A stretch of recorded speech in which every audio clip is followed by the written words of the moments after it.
Hi, my name is Mia Forsline, and today I'll be talking about thermal variation in urban salamander microhabitats. First, why is urbanization important? All over the world, urbanization alters natural landscapes. Infrastructure replaces vegetation with impermeable surfaces such as buildings and paved roads. These physical changes can then lead to shifts in local climate, including precipitation and wind speed. Specifically, I'm interested in how urbanization affects local temperatures. For example, impervious surfaces prevent evaporative cooling and other climate moderating processes. This can lead to an urban heat island, in which urban areas are warmer than surrounding rural or natural areas. The urban heat island effect can exacerbate the detrimental effects of climate change and threaten urban organisms, including humans. Therefore, it's important for us to study the impacts of urbanization and thermal shifts on organisms and their habitats. Although studies have explored the urban heat island at large city scales, there's a lot of temperature variation within a city. Urban morphology, like building orientation, can influence temperature.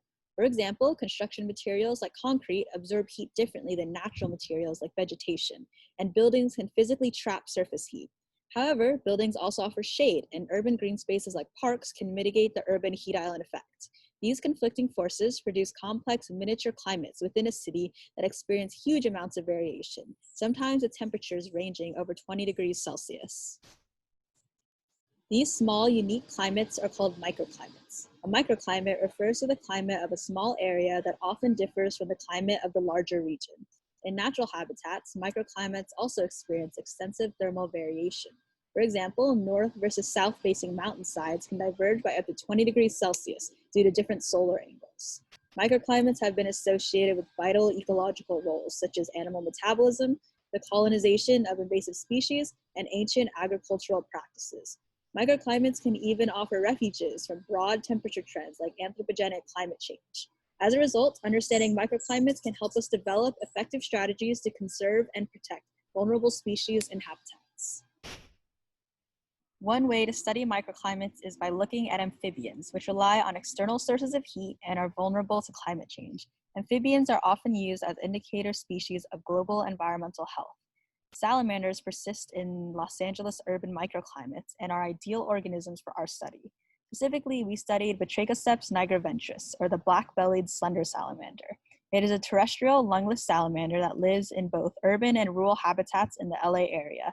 Lungless salamanders breathe through their skin and are sensitive to high temperatures and dehydration. As a result, they are found in microhabitats under protective cover objects such as logs, rocks, and urban materials. Using the black-bellied slender salamander, we tested three main hypotheses. 1. Do urban and rural microhabitats exhibit thermal differences? 2. Do artificial and natural cover objects display thermal differences? And 3. Are there thermal differences between microhabitats with and without documented salamander presence?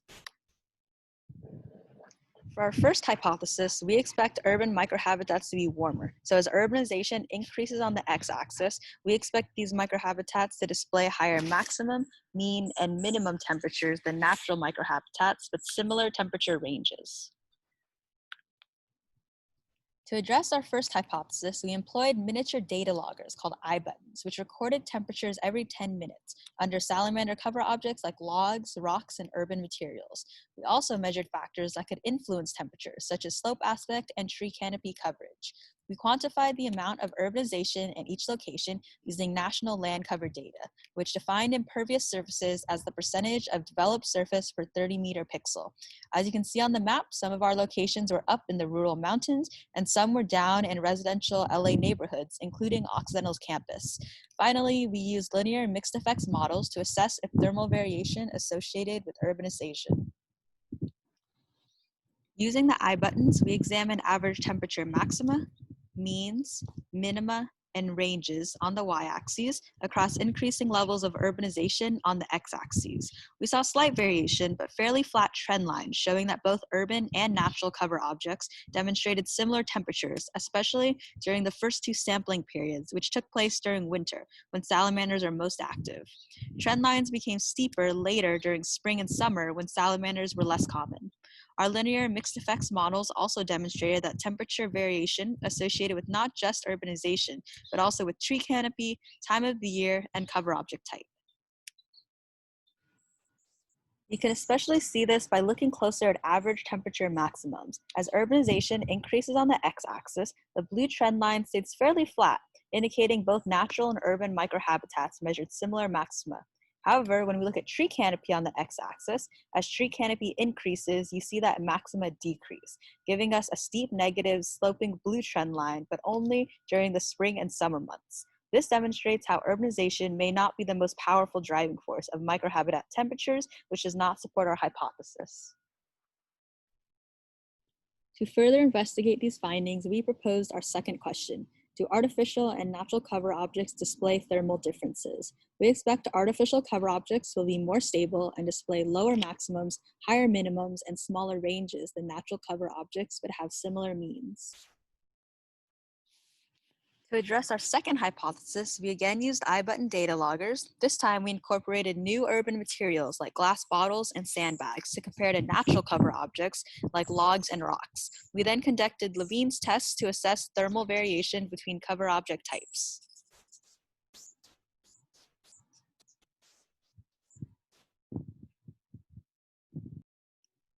During this experiment, we observed fairly similar thermal profiles for both natural and urban materials. Levine's tests also detected no significant differences in temperatures between different cover objects.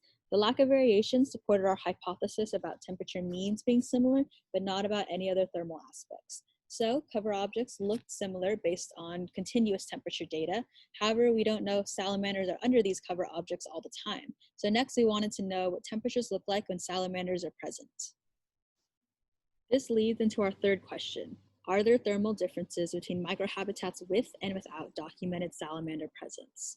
We expect microhabitats with salamanders to display lower maximums, higher minimums, and smaller ranges than microhabitats lacking salamanders, but have similar means. To test this final hypothesis, we used an infrared thermometer to measure discrete real-time temperatures under cover objects. Finally, we used Levine's tests to assess thermal variation in microhabitats with and without salamanders. We found salamanders in microhabitats with lower average temperature maxima, higher means, higher minima, and smaller ranges compared to microhabitats without them. We did not find any in extreme temperatures. For example, some microhabitats reached as hot as almost 20 degrees Celsius, but the warmest place we found salamanders was 14 degrees Celsius. However, we performed Levine's tests, which found equal variance of temperatures between microhabitats with and without salamanders, which does not support our hypothesis. So using different experiments, I answered my 3 research questions. 1, do urban and rural microhabitats exhibit thermal differences? We saw thermal similarities between urban and natural microhabitats and did not see a lot of evidence for the urban heat island at the microscale. This illustrates the complexity of climate phenomena at different scales and how climate studies that focus only on global or regional trends can overlook important nuances. 2, do artificial and natural cover objects display thermal differences? We found thermal similarities between both artificial and natural cover objects. This demonstrates that urban materials are suitable microhabitats for these salamanders who are adapting to urban lifestyles. And 3, are there thermal differences between microhabitats with and without documented salamander presence? We did not detect thermal differences. However, we also never found salamanders in extreme temperatures. This suggests that they may have a temperature threshold that is at risk from current trends of anthropogenic climate change. Our results suggest there are few thermal differences between urban and natural salamander habitats, especially during winter. However, many environmental variables are important to salamander survival. For example, future studies could explore humidity or water availability in urban microhabitats. Next, how do these thermal similarities impact salamander survival? More research can be done to investigate urban salamander reproduction or the abundance of prey and predators. Finally, if urban microhabitats are in some ways comparable to natural microhabitats, are there ways we can guide future urbanization to best support salamander survival? This could include building orientation or urban cover object availability. And I would like to thank everyone who has supported this project, including the ASOC Sustainability Fund, the Buckley and Croshaw families, the Institute for the Study of Los Angeles, Occidental's Summer Research Program, and Occidental's Academic Student Projects. Finally, you can find me on social media or shoot me an email if you need to get in contact with me. And thank you for listening.